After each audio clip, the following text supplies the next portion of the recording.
नमस्कार, VNM news में आप सभी का स्वागत है। मैं हूं रंजना दवे। वीएनएम टीवी के बुलेटिन में आप सभी का स्वागत है। देश, दुनिया और शहर जिलों की खबरों से पहले आइए नजर डालते हैं वीएनएम की खास खबरों पर।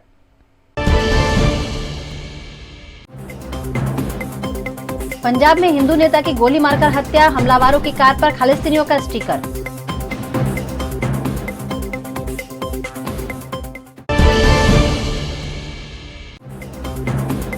गुजरात में ईशुदान गढ़वी बने आप का सीएम चेहरा, सर्वे में मिले 73% वोट।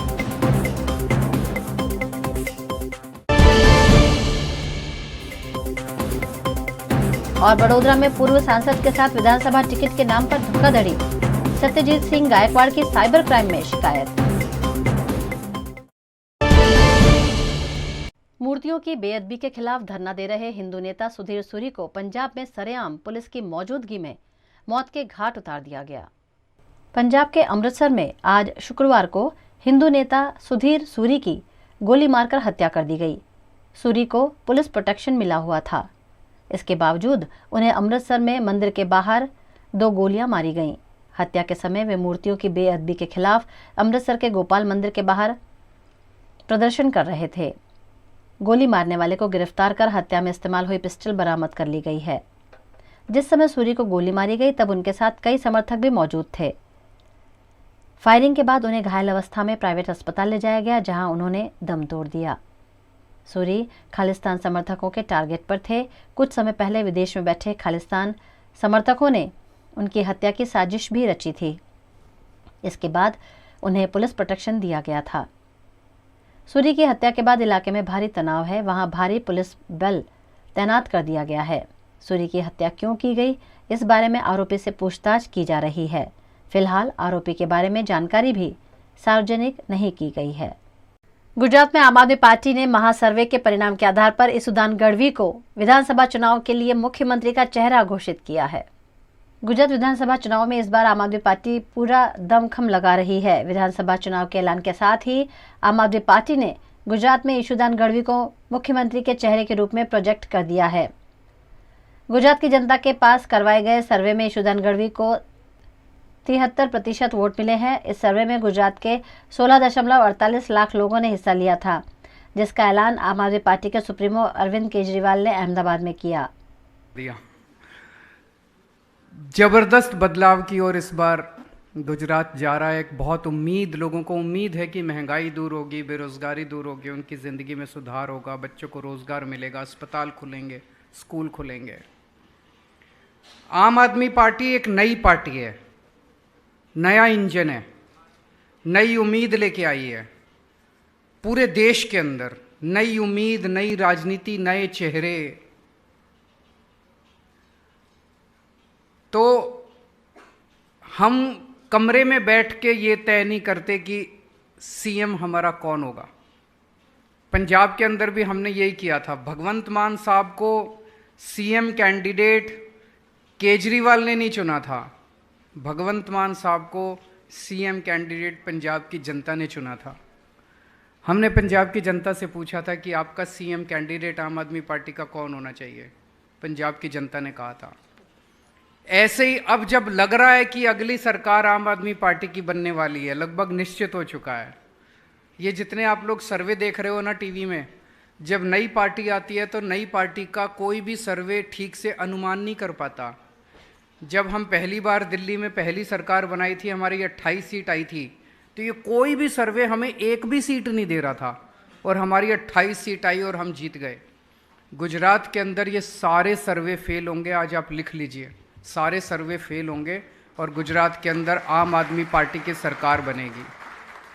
आम आदमी पार्टी की सरकार बनना अगर तय है तो आज हम आम आदमी पार्टी का सीएम कैंडिडेट अनाउंस नहीं कर रहे, आज हम गुजरात के अगले सीएम का नाम अनाउंस करने जा रहे हैं। हम लोगों ने जनता से पूछा, गुजरात के लोगों से पूछा। अभी शायद 5-7 दिन पहले हम लोगों ने नंबर का ऐलान किया, एक फ़ोन नंबर दिया और एक ईमेल आईडी दिया। हमने कहा आप हमें एसएमएस कर सकते हैं, आप हमें वॉइस मैसेज छोड़ सकते हैं, आप हमें व्हाट्सएप मैसेज कर सकते हैं, या आप हमें ईमेल कर सकते हैं। 4 तरीके से आप हमें मैसेज दे सकते हैं। और जनता ने खूब जम के वोटिंग की है। हमारे पास लगभग 16,48,500 के करीब रिस्पॉन्स आए सारे मिला के सब तरीके से, और उनमें 73% लोगों ने ईशुदान गढ़वी जी का नाम।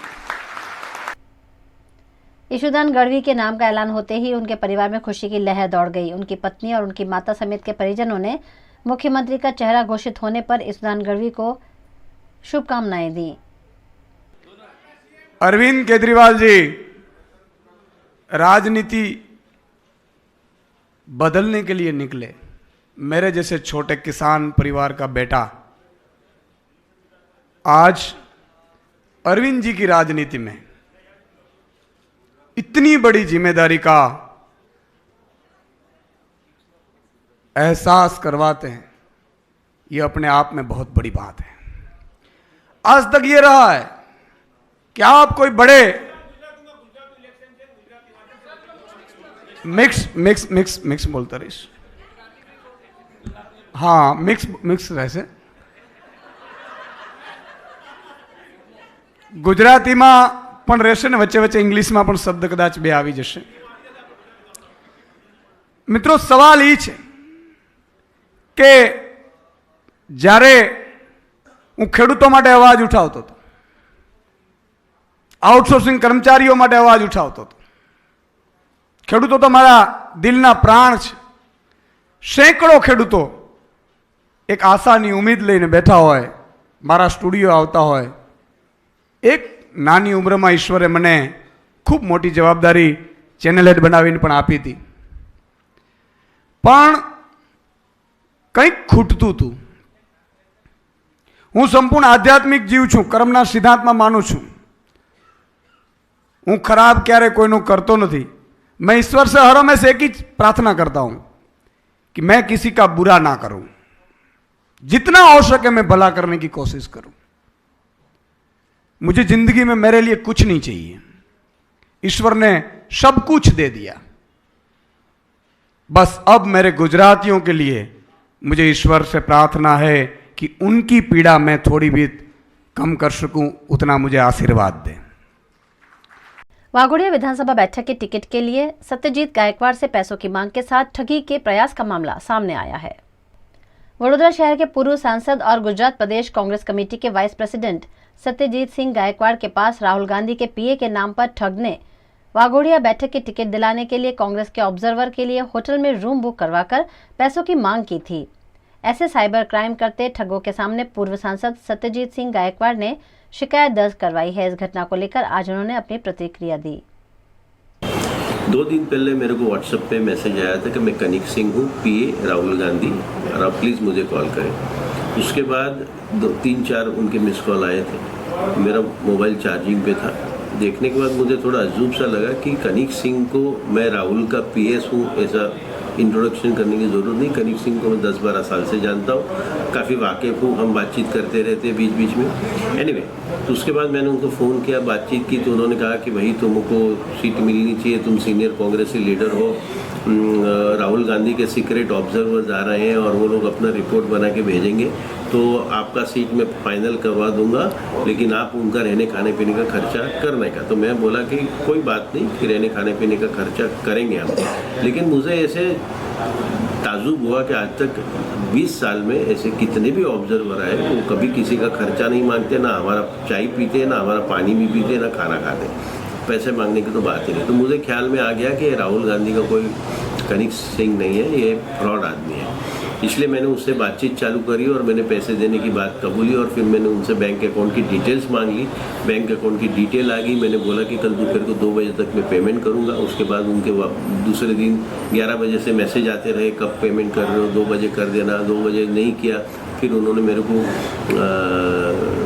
प्रियंका गांधी का एक फेक ईमेल आईडी भेजा, बोलो इसमें आप बायोडाटा भेज दीजिए और जैसे पैसा जमा होंगे तो खरगे साहब आपसे डायरेक्ट बात करेंगे और उसके बाद आपको दिल्ली बुलाया जाएगा और आगे के पैसे की बात तब होगी।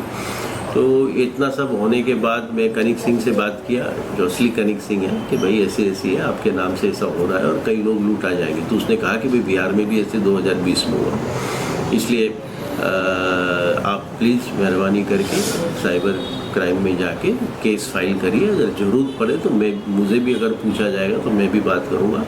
तो मुझे ऐसे लगा कि भाई ये मेरे साथ हो सकता है, मैं तो जान गया ये फ्रॉड है। तो कई ऐसे हमारे उम्मीदवार हैं, वो बेचारे नहीं जान सकते कि जो कनिक सिंह का आवाज़ नहीं पहचानते, कनिक सिंह को नहीं जानते, वो लोग फंस सकते हैं। इसलिए मैंने जाके केस फाइल किया और इत्तेफाक से हमारे होनहार पुलिस डिपार्टमेंट ने जो साइबर क्राइम के BN पटेल साहब और मकरिया साहब ने इसका IP एड्रेस ट्रेस कर लिया है। वो पंजाब से निकला है और मुझे विश्वास है उनकी गिरफ्तारी जल्दी हो जाएगी। गुजरात के वडोदरा के मांडवी से भगवान विट्ठलनाथ जी की 213वीं शोभा यात्रा आयोजित की गई, जिसमें आम श्रद्धालुओं के साथ साथ वडोदरा महानगर पालिका के जनप्रतिनिधि भी शामिल हुए। हिंदू धर्म में मान्यता है कि देव उठी एकादशी के दिन 4 महीनों के शयन के बाद देव उठते हैं। आज के दिन के बाद से ही हिंदू धर्म में शुभ कार्यों की शुरुआत होती है। आज देवउठनी एकादशी के मौके पर वडोदरा के मांडवी इलाके में स्थित पौराणिक विट्ठलनाथ जी मंदिर से भव्य शोभा यात्रा का आयोजन किया गया। 213वीं भगवान विट्ठलनाथ जी की इस शोभा यात्रा में बड़ी संख्या में श्रद्धालु शामिल हुए। पारंपरिक रूप से भगवान विट्ठलनाथ जी की आरती की गई और आरती के बाद शोभा यात्रा का आयोजन किया गया। कलात्मक रूप से सजाई गई चांदी की पालकी में भगवान को विराजमान किया जाता है और भगवान खुद भक्तों को दर्शन देने के लिए और शहर भ्रमण के लिए निकलते हैं। 150 साल पुरानी चांदी की इस पालकी के आसपास लक्ष्मी जी के विभिन्न 12 स्वरूप विराजमान है। बेहद खूबसूरत इस चांदी की पालकी में सवार होकर भगवान विट्ठलनाथ जी शहर भ्रमण पर निकलते हैं और उनके साथ विट्ठल विट्ठल विट्ठला हरिओम विट्ठला के नाद के साथ बड़ी संख्या में भाविक भक्त भी जुड़ते हैं। 2 साल तक कोरोना महामारी के चलते धार्मिक आयोजनों पर पाबंदी लगी हुई थी, लेकिन इस साल महामारी पर अंकुश पा लिए जाने से सभी त्योहारों को धामधूम से मनाया जा रहा है। ऐसे में देवउठनी एकादशी के पावन अवसर पर भगवान विट्ठलनाथ जी की भव्य शोभा यात्रा आयोजित की गई। भगवान विट्ठलनाथ जी 213 साल पहले वडोदरा में गायकवाड़ परिवार लाए थे। तब से हर साल 2 बार साल में भगवान विट्ठलनाथ जी का वरघोड़ा निकल रहा है और आज भी इस माध्यम से भगवान नगरचर्या में निकल रहे हैं। हरिहर का भी मिलन होने वाला है और शाम को तुलसी विवाह भी होने वाला है। तब प्रभु के सभी भक्तजनों पर, नगरजनों पर आशीर्वाद बना रहे, ऐसे में प्रभु चरणों में प्रार्थना करता हूँ।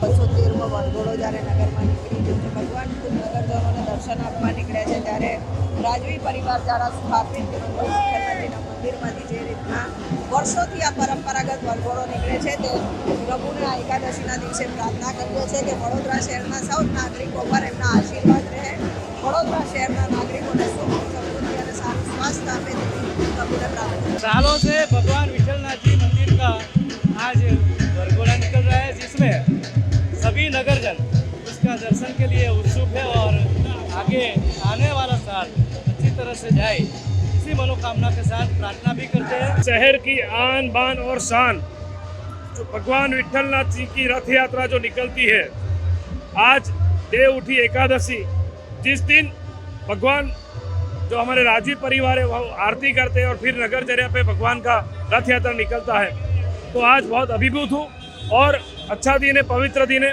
भगवान के चरणों में प्रार्थना करता हूँ कि इस देश की प्रगति के लिए हम सब जागरूक बन के काम करें, अच्छे नागरिक बने और सभी के लिए प्रार्थना कर रहा हूँ कि सबको अच्छा आरोग्य प्राप्त हो, हम सब मिलजुल कर रहे, इस देश की एकता और अखंडता के लिए काम करें, यही प्रभु चरण में मैं प्रार्थना करता हूँ। गुजरात में विधानसभा चुनाव के मद्देनजर जिला कलेक्टर ने राजनीतिक दलों को बुलाकर आचार संहिता की जानकारी दी। गुजरात में विधानसभा चुनाव का ऐलान हो चुका है। चुनाव का ऐलान होते ही राज्य में आचार संहिता लागू कर दी गई है, जिसकी जानकारी राजनीतिक दलों को जिला प्रशासन द्वारा दी गई। जिला प्रशासन द्वारा आचार संहिता के दौरान क्या चीजें नहीं की जा सकती, उस पर राजनीतिक दलों के अग्रणियों को अवगत कराया गया। वडोदरा में 5 दिसंबर को मतदान कराया जाएगा। 5 दिसंबर तक कानून के दायरे में रहकर सभी तरह के आयोजन करने की हिदायत राजनीतिक पार्टियों को मुख्य चुनाव अधिकारी और जिला कलेक्टर A.B. गौर द्वारा दी गई। वडोदरा जिला के मुख्य चुनाव आयोग के हमारे जो अधिकारी है कलेक्टर श्री, उनके माध्यम से आज यहाँ पे कलेक्टर ऑफिस में मीटिंग बुलाई थी, जिसमें सभी पॉलिटिकल पार्टीज़ यहाँ पे उनको आमंत्रित किया गया था और हम भी एज अ कांग्रेस प्रेसिडेंट और हमारे पूरी लीगल टीम हम यहाँ पे उपस्थित रहे। बहुत सारी जानकारी मिली, जो चुनाव डिक्लेयर हुआ है उसको लेके कैसे जो कोड ऑफ कंडक्ट है यानी आदर्श आचार संहिता का कैसे अमल हो और कैसे उसके जो रूल्स नॉर्म्स है वो सब भी उन्होंने बताए। कैंडिडेट और पार्टी को क्या ध्यान रखना है वो भी बताया। बहुत सारी इन्फॉर्मेशन उन्होंने हमको दी है। पूरा एक गाइडलाइन का बुक भी दिया है कि कैसे इसका पालन किया जाए। और हमने भी हमारे तरफ से कलेक्टर श्री को हमने रजूआत की है कि जो चुनाव है वो डेमोक्रेसी में, लोकशाही में एक ये चुनाव लोकशाही का पर्व है, त्यौहार है, तो इसको निष्पक्ष रूप से किया जाए। कल चुनाव डिक्लेयर होने के बाद जिस तरह से वडोदरा शहर में जितने भी कांग्रेस पार्टी के होर्डिंग लगे हैं वो सब यहाँ उन्होंने निकाले हैं, दूसरे पक्ष के होर्डिंग अभी तक रहे हैं, तो हमने रजूआत की है और कलेक्टर श्री ने बहुत ही अच्छा रिस्पांस दिया है और कहा है कि नहीं हम निष्पक्ष करेंगे और हमको भरोसा है कि निष्पक्ष चुनाव होगा। कल चुनाव आयोग पंच ने गुजरात विधानसभा की इलेक्शन डिक्लेयर किया। इस माध्यम से वडोदरा के कलेक्टर श्री की अध्यक्षता में आज राष्ट्रीय पक्षों को बुलाया गया। उनको माहिती दी गई कि भाई लोकशाही के पर्व इलेक्शन में किस तरह से हम कार्य कर सकते हैं। उसकी जो आदेश दिया है उसके अनुसार आचार संहिता कहीं कोई भंग ना हो, उसका खर्च कैसे कर सकते हैं, ये विविध प्रकार की जानकारी हम सभी राष्ट्रीय पक्षों को दी गई कलेक्टर के माध्यम से। हम उनको आभार व्यक्त करते हैं कि ऐसी गाइडलाइन आप देते हैं जिस प्रकार से लोकशाही का पर्व इलेक्शन सही तरह से संपन्न हुए, ऐसे उन्होंने हम सभी को मार्गदर्शन दिया। चूंटणी पंचनी मार्गदर्शिका मुजब તમામ માન્ય રાજકીય પક્ષોના પ્રતિનિધિશ્રીઓ સાથે મીટિંગ કરી આદર્શ આચાર સંહિતા અંતર્ગત એમને સમજૂતી આપવામાં આવી અને ચૂંટણીના ખર્ચ નિયંત્રણ સંદર્ભે પણ માર્ગદર્શન આપવામાં આવ્યું। આ ઉપરાંત આ તમામ પ્રતિનિધિશ્રીઓને આદર્શ આચાર સંહિતા અમલીકરણ માટેની પુસ્તિકા અને ખર્ચ નિયંત્રણની સમજ આપતી પુસ્તિકા પણ આપવામાં આવી। તદુપરાંત એમને સાથે ચૂંટણી ખર્ચ માટે થનાર ખર્ચ સંદર્ભે જે રેટનું નોટિફિકેશન જિલ્લા ચૂંટણી અધિકારીએ બહાર પાડવાનું હોય છે એ રેટના નોટિફિકેશનની દર અંતર્ગત પણ એમનો પરામર્શ લીધો અને ચૂંટણીની આગળની કાર્યવાહી સંદર્ભે તમામને જાણકારી આપવામાં આવી। वीएनएम में अब वक्त हो चला है छोटे से एक ब्रेक का। आप बने रहिए वीएनएम न्यूज के साथ। भारत ले रहा है इलेक्ट्रिक अंगड़ाई। क्यों न हम साथ चले, साथ चले, साथ बढ़े, साथ बढ़े, देश मेरे, देश मेरे। देश को ले जाए नई दिशा की ओर। आपका जॉय, भारत का जॉय। ધોરણ 12 પછી કેનેડામાં ઓછામાં ઓછા બજેટમાં કઈ રીતે સ્ટડી કરી શકાય એનું સંપૂર્ણ માર્ગદર્શન મેળવવા આજે જ વિઝિટ કરો કાનન ઇન્ટરનેશનલ, જ્યાં તમને મળશે IELTS, PTE, TOEFL, GRE અને સેટના કોચિંગ સાથે કોલેજ યુનિવર્સિટીના study options, facilities like mock test, SOP, EMI, education loan, visa filing અને pre departure everything under one roof. તો આજે જ આવો Kanan international at Trident complex, racecourse road, Vadodara. વડોદરાના ઘણા વિસ્તારો જેમ કે અકોટા, માંજલપુર, અલકાપુરી, મકરપુરા વગેરે વગેરે વિસ્તારોના લોકો ચિંતામાં છે। આ ચિંતાનું કારણ છે વડોદરાના લોકોમાં વધતી ઈર્ષા। જી હા, અને આ ઈર્ષાનો સ્ત્રોત છે તરસાલી એરિયામાં આવેલ રેઝિડેન્શિયલ પ્રોજેક્ટ દર્શનમ પ્લેસ। ઘણી બધી એમિનિટીઝથી ભરપૂર આ 2 અને 3 BHK પ્રોજેક્ટ બની ગયો છે નવા ઘર શોધવાવાળા લોકો માટે એક અનોખો અવસર। भारत ले रहा है इलेक्ट्रिक अंगड़ाई। क्यों न हम साथ चले, साथ चले, साथ बढ़े, साथ बढ़े, देश मेरे, देश मेरे। देश को ले जाए नई दिशा की ओर। आपका जॉय, भारत का जॉय। उत्तर प्रदेश के उन्नाव में विकास कार्यों का जायजा लेने पहुंचे कैबिनेट मंत्री जितिन प्रसाद ने अधिकारियों और जनप्रतिनिधियों के साथ बैठक की। केंद्र सरकार के कैबिनेट मंत्री जितिन प्रसाद उत्तर प्रदेश के उन्नाव दौरे पर पहुंचे। लोक निर्माण विभाग के मंत्री जितिन प्रसाद का PWD गेस्ट हाउस में गर्मजोशी के साथ स्वागत किया गया। उन्हें सलामी देते हुए DM अपूर्वा दुबे और SP दिनेश त्रिपाठी ने पुष्प गुच्छ देकर उनका वेलकम किया। पीडब्ल्यूडी गेस्ट हाउस में लोक निर्माण विभाग के मंत्री जितिन प्रसाद ने पार्टी पदाधिकारियों के साथ समीक्षा बैठक की। जितिन प्रसाद ने विकास भवन में जिला प्रशासन के अफसरों के साथ भी समीक्षा बैठक करते हुए विकास कार्यों का जायजा लिया। गुजरात के वडोदरा में वकील मंडल द्वारा दिवाली के उपलक्ष्य में स्नेह मिलन कार्यक्रम आयोजित किया गया। दिवाली के उपलक्ष्य में वडोदरा कोर्ट में वकील मंडल द्वारा स्नेह मिलन समारोह आयोजित किया गया। वडोदरा बार एसोसिएशन द्वारा आयोजित स्नेह मिलन समारंभ में अध्यक्ष नलिन पटेल, बार काउंसिलर के मेंबर और अन्य वकीलों ने एक दूसरे को नए साल की शुभकामनाएं दी। वडोदरा के एरडाज स्पीडवे बाइक के रेसर्स ने नेशनल इंटरनेशनल रेस में हिस्सा लेकर बड़ी उपलब्धियां हासिल की हैं। वडोदरा के एरडा स्पीडवे में मोटर स्पोर्ट्स को बढ़ावा देते हुए कई बाइक रेसर तैयार किए जा रहे हैं। वडोदरा के 4 मोटर स्पोर्ट्स रेसर्स ने पिछले दिनों नेशनल इंटरनेशनल स्तर पर आयोजित मोटर स्पोर्ट्स इवेंट्स में हिस्सा लेकर पोडियम जीते हैं, जो अपने आप में बड़ी उपलब्धि है। इन रेसर्स में मीरा एरडा, आशीष पटेल, शीली मिस्त्री और युग जैन शामिल हैं।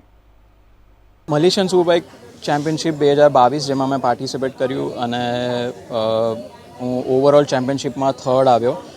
હવે આ ચેમ્પિયનશિપ બેઝિકલી મલેશિયામાં યોજાય છે અને એ ત્યાં 4 ડિફરન્ટ કન્ટ્રીઝના રાઇડર્સ હોય છે, એટલે ઓવરઓલ કોમ્પિટિશન લેવલ બહુ ટફ હોય છે ત્યાં, મેન્ટલી ગણીએ કે ફિઝિકલી ગણીએ અથવા તો ફાઇનાન્શિયલી પણ।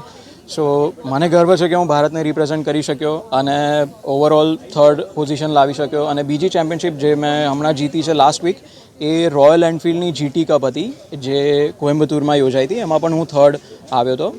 કોમ્પિટિશન લેવલ બધી જગ્યાએ બધી કેટેગરીઝમાં અલગ અલગ હોય છે, પણ યસ ઇન્ટરનેશનલ લેવલ પર કોમ્પિટિશન લેવલ બહુ જ હાઈ હોય છે। ઓવરઓલ મેન્ટલી બહુ ટફ હતું, ટુ બી વેરી ફ્રેન્ક, કારણ કે આપણે ઘરથી દૂર છે, ફ્રેન્ડ્સ એન્ડ ફેમિલીથી દૂર છે, એક આખી કન્ટ્રી અલગ છે। નો ડાઉટ ટીમ બહુ સપોર્ટિવ હતી, જેના લીધે મને ઘણું હું મેન્ટલી પીસ ફીલ કરી શકતો હતો। પણ યસ સૌથી મોટી ગેમ મેન્ટલી છે। અગર તમે મેન્ટલી સ્ટ્રોંગ નથી તો તમે ઇવન ફિઝિકલી સ્ટ્રોંગ હશો તો પણ તમે નહીં કરી શકો। સો યસ હું એવું કહીશ કે મેન્ટલ સ્ટ્રોંગ રહેવું બહુ જરૂરી છે।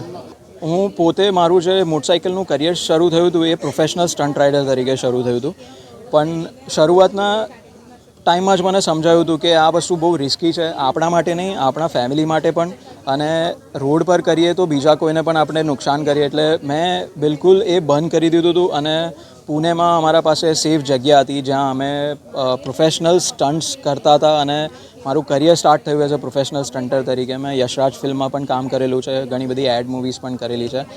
જ્યારે હું જોઉં અત્યારે છોકરાઓને સ્પેશિયલી અકોટા બ્રિજ ઓર કશે પણ રોડ પર, મને થોડું દુઃખ થાય કે હેલ્મેટ નથી પહેર્યું, કંઈ નહીં, અને સ્પેશિયલી મને સોરી ફીલ થાય એમના પેરેન્ટ્સ માટે કે એમના પેરેન્ટ્સને આ લોકો જે ફિલિંગ્સ છે એમના પેરેન્ટ્સની એ તો કંઈ ના કંઈ દુભાય અને ખોટો મેસેજ જાય છે યુથમાં કે આ બધું જે શો ઓફ કહીએ એ સાચું અચીવમેન્ટ નથી। સાચું અચીવમેન્ટ તમે એક સારી કોમ્પિટિશનમાં પાર્ટિસિપેટ કરી, સેફ એન્વાયરમેન્ટમાં પાર્ટિસિપેટ કરીને મેળવો, એ તમારું સાચું અચીવમેન્ટ છે, નહીં કે કોઈ બીજાને આપણે રિસ્કમાં મૂકીએ અથવા તો આપણા પેરેન્ટ્સને પણ ચિંતા થાય એવું કરીએ। એવું ટુ બી વેરી ફ્રેન્ક ન કરવું જોઈએ। આ આખા પ્રેસ કોન્ફરન્સનો એક જ એમ હતો કે મોટર સ્પોર્ટ્સના એથ્લીટ્સ છે જે સ્પેશિયલી વડોદરામાંથી છે એ લોકોને અમે એમની જે અચીવમેન્ટ્સ છે હાઇલાઇટ કરી શકીએ।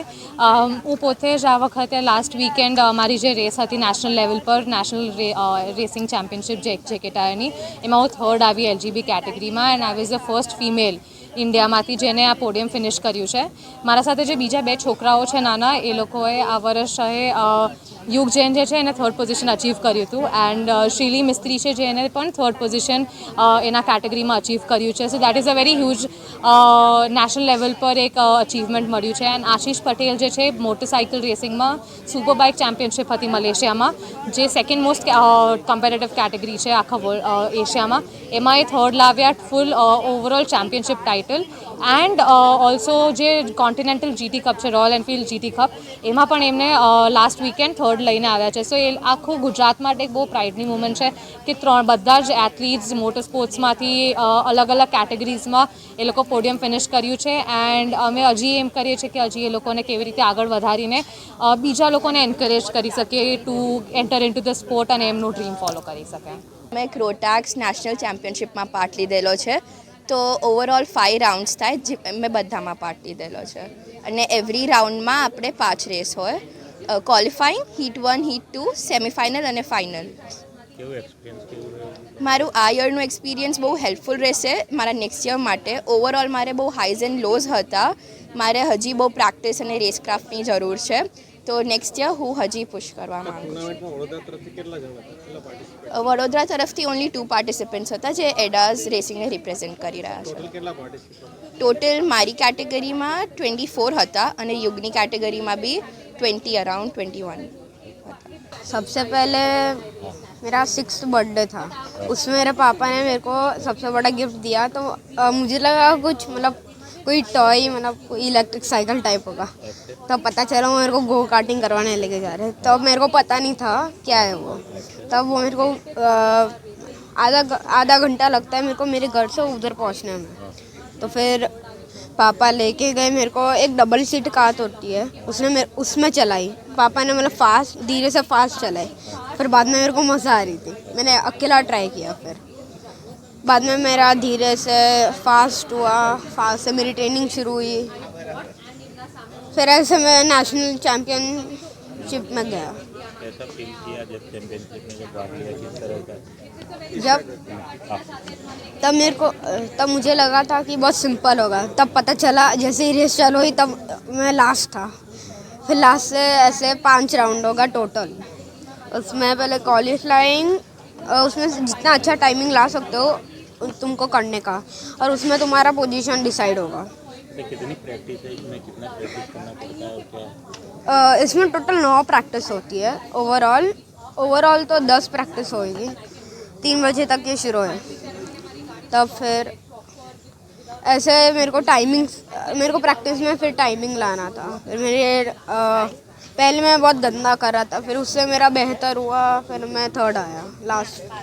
वडोदरा के सुरसागर तालाब में 1993 में घटी नाव दुर्घटना में 22 लोगों को 1.39 करोड़ रुपए दिलाने वाली जागरूक नागरिक संस्था अब मोरबी पीड़ितों के हित में सामने आई है. नागरिकों के हित में काम करने वाली वडोदरा की जागरूक नागरिक संस्था द्वारा मोरबी में घटी दुर्घटना मामले बरती गई लापरवाही पर मोरबी पालिका और ओरेवा कंपनी को नोटिस देकर मृतकों के परिजनों को 1 करोड़ और घायलों को 10 लाख रुपए दिए जाने की मांग की गई है. 30 ऑक्टोबरे मोरबी में जे दुर्घटना बनी झूलता पुलनी ते 1993 वडोदरानी सुरसागरनी होड़ी होनारत बनी एनी याद ताजी करावी गई. મને સુરસાગરના હોડી દુર્ઘટનાના મૃતકોના પરિવારજનોના ઘણા ફોન આવ્યા કે સર આ દુર્ઘટના અને મળતી છે અને આમાં જેવી રીતે આ નગરપાલિકાની ખામીયુક્ત સેવાઓ હતી તેવી રીતે મોરબી નગરપાલિકાની પણ ખામીઓ છે જ. એમાં કોન્ટ્રાક્ટરની ખામીઓ છે, નગરપાલિકાની ખામીઓ છે. એમાં રોષ એ પણ વાતનો હતો કે કેન્દ્ર સરકારે 2 લાખ અને રાજ્ય સરકારે 4 લાખ માત્ર 6 લાખની સહાયની જાહેરાત કરેલી છે. 6 લાખ આજની જિંદગીમાં આજની મોંઘવારીમાં 6 લાખ કોઈના પરિવાર માટે જિંદગી આખી ચાલે નહીં. એટલે મેં જાગૃત નાગરિક ગ્રાહક સુરક્ષા મંડળ વતીથી મોરબી નગરપાલિકા અને ઓરેવા કંપનીને ગ્રુપને નોટિસ આપી છે કે મૃતકોના પરિવારને ઓછામાં ઓછા 1 કરોડ રૂપિયા અને ઘાયલના પરિવારજનોને ઓછામાં ઓછા 10 લાખ રૂપિયા વળતર આપવું જોઈએ. જો આ વળતર નહીં ચૂકવે તો હું મોરબી જાતે જઈ અને મૃતકોના પરિવારજનોને મળી અને તેમની ફરિયાદો લઈ ડિસ્ટ્રિક્ટ કમિશન, રાજ્ય કમિશન કે નેશનલ કમિશન જ્યાં જે ગ્રાહક કમિશનમાં ફરિયાદ દાખલ કરવાની થશે ત્યાં ફરિયાદ દાખલ કરીશ. જરૂર પડશે તો ગુજરાત હાઈકોર્ટમાં રીટ પણ દાખલ કરીશ. विधानसभा के चुनाव के ऐलान के साथ ही दाहोद जिले में आदर्श आचार संहिता के चुस्त अमल के साथ चुनाव आयोजन की तैयारियां कर ली गई हैं. गुजरात में 1 दिसंबर और 5 दिसंबर को चुनाव आयोजित किए गए हैं. विधानसभा चुनाव के मद्देनजर दाहोद जिले में आदर्श आचार संहिता के चुस्त अमल के साथ चुनाव आयोजन की तैयारियां कर ली गई हैं. जिला चुनाव अधिकारी डॉक्टर हर्षित गोसावी ने इस मामले बैठक ली और जिला प्रशासन द्वारा की जा रही तैयारियों की समीक्षा की. ભારતના ચૂંટણી પંચ દ્વારા ગુજરાત વિધાનસભા સામાન્ય ચૂંટણી 2022 યોજવા માટે તારીખ 3/11/2022ના રોજ જાહેર કરવામાં આવતા સમગ્ર રાજ્યમાં આદર્શ આચાર સંહિતાના અમલ શરૂ થયેલ છે. જાહેર કરેલ કાર્યક્રમ મુજબ દાહોદ જિલ્લાની ચૂંટણી પ્રક્રિયા બીજા તબક્કામાં યોજનાર છે. જે કાર્યક્રમ નીચે મુજબ છે. ચૂંટણીનું જાહેરનામું 10/11/2022ના રોજ રહેશે. ઉમેદવારો પત્ર ભરવાની છેલ્લી તારીખ રહે 17/11/2022. ચકાસણીની તારીખ 18/11/2022. ઉમેદવારી પાછી ખેંચવાની તારીખ 21/11/2022. મતદાનની તારીખ 5/12/2022. મતગણતરીની તારીખ 8/12/2022 અને ચૂંટણી પ્રક્રિયા પૂર્ણ થવાની તારીખ 10/12/2022 છે. દાહોદ જિલ્લામાં કુલ 1662 જેટલા મતદાન મથકો છે અને 1155 મતદાન મથક લોકેશન્સ છે અને કુલ મતદારોની સંખ્યા છે 15,83,656. સમગ્ર ચૂંટણી પ્રક્રિયા મુક્ત અને ન્યાયી રીતે યોજાય તે માટે આયોગની સૂચના મુજબ વિવિધ ટીમોની રચના કરવામાં આવેલ છે, જેમાં ફ્લાઇંગ સ્ક્વોડની ટીમ્સ 18 છે, સ્ટેટિક સર્વેલન્સની ટીમ 28 છે, વિડીયો સર્વેલન્સની ટીમ 12 છે, વિડીયો વિવિંગ ટીમ 8 છે અને એકાઉન્ટિંગ ટીમ 6 છે. આદર્શ આચારસંહિતાના અમલ સાથે જ જિલ્લા કક્ષાએ round the clock control room પણ શરૂ કરવામાં આવેલ છે, તેમજ ચૂંટણી અધિકારી કક્ષાએ પણ કંટ્રોલ रूम शुरू કરવામાં आवेल છે. गुजरात के सुरेंद्रनगर में लखतर दसाड़ा विधानसभा बैठक पर आम आदमी पार्टी द्वारा अहमदाबाद के अरविंद सोलंकी को उम्मीदवार बनाया गया है. भारतीय चुनाव आयोग द्वारा गुजरात विधानसभा 2022 चुनाव का ऐलान कर दिया गया है. चुनाव के ऐलान के साथ ही राजनीतिक सरगर्मियां भी बढ़ती जा रही हैं. गुजरात की लखतर दसाड़ा बैठक पर आम आदमी पार्टी द्वारा अहमदाबाद के निवासी अरविंद सोलंकी को टिकट दिया गया है. अरविंद सोलंकी के चुने जाने पर उनके समर्थकों में खुशियों का माहौल देखने मिला.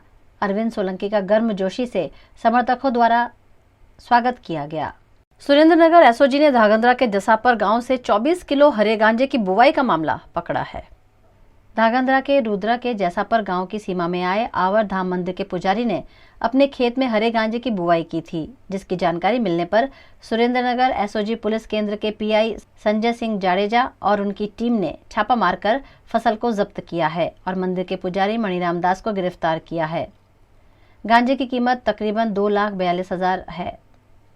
गुजरात में विधानसभा चुनाव का ऐलान कर दिया गया है, जिस पर कच्छ के जिला चुनाव अधिकारी दिलीप राणा द्वारा जानकारी दी गई.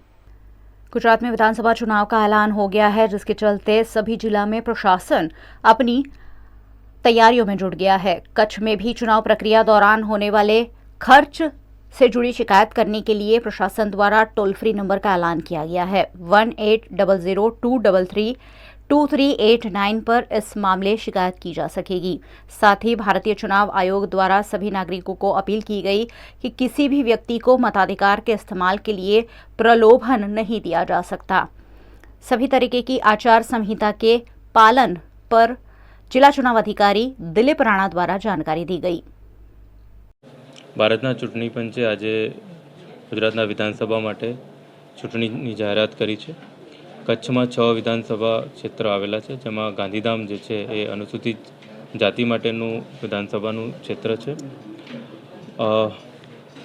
એમાં 16,34,674 વોટર્સ આજની તારીખે નોંધાયેલા છે, જે પોતાના પવિત્ર મતનો ઉપયોગ કરશે અને 1861 જેટલા મતદાન મથકો અમારા આજની તારીખે તૈયાર છે અને જે એશ્યોર્ડ મિનિમમ ફેસિલિટી હોય એ પ્રમાણેની સુવિધા સાથેના આ જે પોલિંગ બૂથ છે એ તૈયાર છે અને ત્યાં જઈને વોટિંગ થઈ શકશે. જોડે જોડે જે બીજી બધી આનુષંગિક વ્યવસ્થાઓ છે, જે route, sector magistrate, flying squad, C vigil, ઈવીએમની ઉપલબ્ધતા, ચૂંટણી કરાવવા માટેનું મેનપાવર, એ બધી જ વ્યવસ્થાઓ થઈ ગઈ છે. લો એન્ડ ઓર્ડરનો કોઈ પ્રશ્ન નથી અને સુચારુ રૂપે ઇલેક્શન થાય એની માટે હું બધાને સહયોગ કરવા માટે કહું છું અને વોટર્સને પણ અપીલ કરું છું કે પોતાનો કિંમતી મત વધુને વધુ માત્રામાં વોટરો ત્યાં જઈ અને આપે. આચારસંહિતા ભંગની જે ફરિયાદો હોય છે એની માટે સી વિજિલ એપ છે, એના પર વિડીયો ફોટો અપલોડ કરવાની સુવિધા છે અને 100 મિનિટમાં એનું નિસ્તારણ કે એનો નિકાલ થઈ શકશે. જોડે જોડે ફોન પર પણ કમ્પ્લેન કરી શકાય. 1950 નંબર છે અને બીજો 1800-233-2389 1800-233-2389નો નંબર છે, જેના દ્વારા કમ્પ્લેન્સ અમારી સુધી આવશે અને અમે એનો નિકાલ કરશું. देवउठनी एकादशी की मध्य रात्रि से गुजरात के जूनागढ़ के गिरनार में लिली परिक्रमा का विधिवत रूप से प्रारंभ करवाया गया है. गुजरात के जूनागढ़ में गिरनार पर्वत है, जहां हर साल देवउठनी एकादशी से परिक्रमा का प्रारंभ होता है. मध्य रात्रि में विधिवत रूप से साधु संतों और पदाधिकारियों की उपस्थिति में परिक्रमा का प्रारंभ किया गया. जिला कलेक्टर रचित राज के मार्गदर्शन में जिला प्रशासन द्वारा परिक्रमा करने वाले श्रद्धालुओं की सुविधाओं की तैयारियां कर ली गई हैं। यहां अन्न क्षेत्र शुरू कर दिए गए हैं ताकि पैदल यात्रा पर आने वाले श्रद्धालुओं को भोजन कराया जा सके। गिरनार परिक्रमा अभ्यारण्य इलाके में आयोजित की गई है। ऐसे में पर्यावरण को नुकसान ना पहुंचे, इस आशय के साथ प्लास्टिक के बजाय इको फ्रेंडली थैलियां बांटी जा रही हैं। परिक्रमा के रूट पर पुलिस बंदोबस्त जिला पुलिस अधीक्षक रवि तेजा वासम शेट्टी के मार्गदर्शन में लगा दिया गया है। यात्रियों की आवाजाही के लिए round the clock ST bus भी शुरू कर दी गई है। परिक्रमा के लिए सैकड़ों की संख्या में श्रद्धालु यहां पहुंचते हैं। ऐसे में प्रशासन द्वारा उन्हें सुविधाएं उपलब्ध कराने की कोशिश की जा रही है। અમે પડદરી તાલુકાના નાની અમરેલી ગામથી આવી છીએ। મારે લગભગ આ 28મી પરિક્રમા છે। અત્યારે અમે ભવનાથમાંથી વહેતા થયા છે અને બોરદેવીએ ઝીણાબાન મઢીએ રાત રોકાવાના છે। પોલીસ તંત્ર, સરકારી કર્મચારીઓ, ફોરેસ્ટર બધાનું કામ એવું છે કે અમને કોઈ જાતની અહીંયા તકલીફ પડવા દેતા નથી અને અહીંયા રાવટીઓ લગભગ જમણવાર ભોજન મફતમાં, ભોજન ને ભજન જૂનાગઢની અંદર 2 વાર જડે છે, એક શિવરાતના મેળે, એક લીલી પરિક્રમામાં। આ પરિક્રમા અમે 3 દિવસે પૂરી કરીશું અને મારા સાથે અમારા ગામના નાની અમરેલીના 7 જણા છે। કાઠી તાલુકાનો લુવારિયાનો હું છું। કાઠી દરબાર છું ખમણ। આ 5મી પરિક્રમા હું કરું છું। ભગવાન કોઈ ખુશી કરે તો આપની ઈચ્છા હોય, ભવની ઈચ્છા હોય, ભગવાનની ઈચ્છા હોય તો ફરીને કરશું। ભાઈ તમને કેવું આમ લાગણી કેવી મને બહુ મજા આવે। એટલે આવી કોઈ જિંદગીમાં કોઈ પણ જે વ્યક્તિ કરતા છે બહુ આનંદ આવે એમ। ભાઈ અહીંયા તમે જોયું પ્રશાસન દ્વારા વ્યવસ્થાઓ છે વન વિભાગની, કોઈ પણ વસ્તુની કોઈ કમી ના નહીં। જેટલા વખાણ કરો કોઈ પણ પબ્લિકના, પરિવારના, કોઈ વીડિયાવાળાના, કોઈ સમાજના, સાધુના, કોઈને કોઈ ઘટે જ નહીં। એવી બધી વ્યવસ્થામાં કોઈ ઘર કરતાં સારું, ઘર કરતાં સાલી મળે, ઘર કરતાં પાણી બધી વ્યવસ્થા કોઈ ખામી નહીં। જય ગિરનાર। મારું નામ શિલ્પેન કુમાર સુરેશચંદ્ર પટેલ છે। હું નડિયાદથી આવું છું અને મારા આ બધા મિત્રો છે અને એમનો પરિવાર છે। અમે અત્યારે સવારમાં આજે જ જેવો ગેટ ખુલ્યો એ વખતે જ પરિક્રમા શરૂ કરી અને કપરા માર્ગથી પ્રસાર થઈ અને પરિક્રમા અત્યારે પૂર્ણ કરી છે। અને એ દરમિયાન અમને બહુ જ બધી અન્ન ક્ષેત્રના પણ સારા એવા એ લોકોના સપોર્ટ હતા અને ત્યાં આગળ પાણીની અમને કંઈ તકલીફ નથી પડી, ખાવાની તકલીફ નથી પડી, છોકરાને પણ નથી પડી તકલીફ અને જે પોલીસની કામગીરી પણ બહુ વ્યવસ્થિત છે। અને છેવટે અમે આજે અત્યારે હમણે જ જસ્ટ પૂર્ણ કરી છે અને હવે આવતીકાલે કદાચ જો થશે તો અમે ગિરનાર ચढ़वा ट्राई करीશું। झगड़िया तहसील के बालोद गांव के रिहायशी विस्तार से 2 अजगर रेस्क्यू किए गए। झगड़िया तहसील के बालोद गांव के रिहायशी इलाके से वाइल्ड लाइफ रेस्क्यू टीम ने 2 अलग अलग जगहों से 2 महाकाय अजगर को पकड़ लिया है। इन अजगरों को देखकर लोगों में डर छा गया था। इन दोनों अजगर में से एक अजगर करीबन 8 फीट लंबा और दूसरा तकरीबन 10 फीट लंबा था। वन विभाग कर्मियों ने इन्हें सुरक्षित वन विस्तार में मुक्त कर दिया है। दबोई तहसील के कुबेर भंडारी मंदिर परिसर में 3 दुकानों में वन्य जीवों के अवशेष बरामद होने पर जीएसपीसी के उच्च अधिकारी स्थल पर पहुंचे और दुकानों में छापे मारे। दबोई तहसील में स्थित कुबेर भंडारी मंदिर परिसर में स्थित श्री साईं कृपा, श्री रेवा रत्न भंडार और शिव शक्ति भंडार नामक 3 दुकानों से वन्य जीवों अवशेष जायज की हाथ जोड़ी, इंद्रजाल, लोमड़ी, सिंगड़ी जैसे प्राणियों के अवशेष की बिक्री होने की जानकारी मिलने पर वडोदरा जीएसपीसीए के अधिकारी राज भावसार और wild life crime bureau one विभाग अधिकारियों ने दुकानों पर छापे मारे और यहां से 68 इंद्रजाल, 15 हाथाजोड़ी, लोमड़ी और सिंगड़ी के 31 नंग, 2 कछुए, 37 बड़े शंख, 34 छोटे शंख और अन्य वस्तुएं कब्जे में ली हैं और इन दुकानों के मालिकों पीयूष उपाध्याय, नंदगिरी महाराज और नीलेश कुमार तिवारी के साथ कपिलाबेन चौहान को गिरफ्तार कर जांच शुरू की है। इस ऑपरेशन में जांबूघोड़ा आरएफओ पुवार और शिवराजपुर आरएफओ एमएम तावियार का स्टाफ, वडोदरा के स्टाफ ने हिस्सा लिया। आरोपियों का कोरोना टेस्ट करके इन्हें कोर्ट में पेश किए जाने की कार्यवाही शुरू की गई है।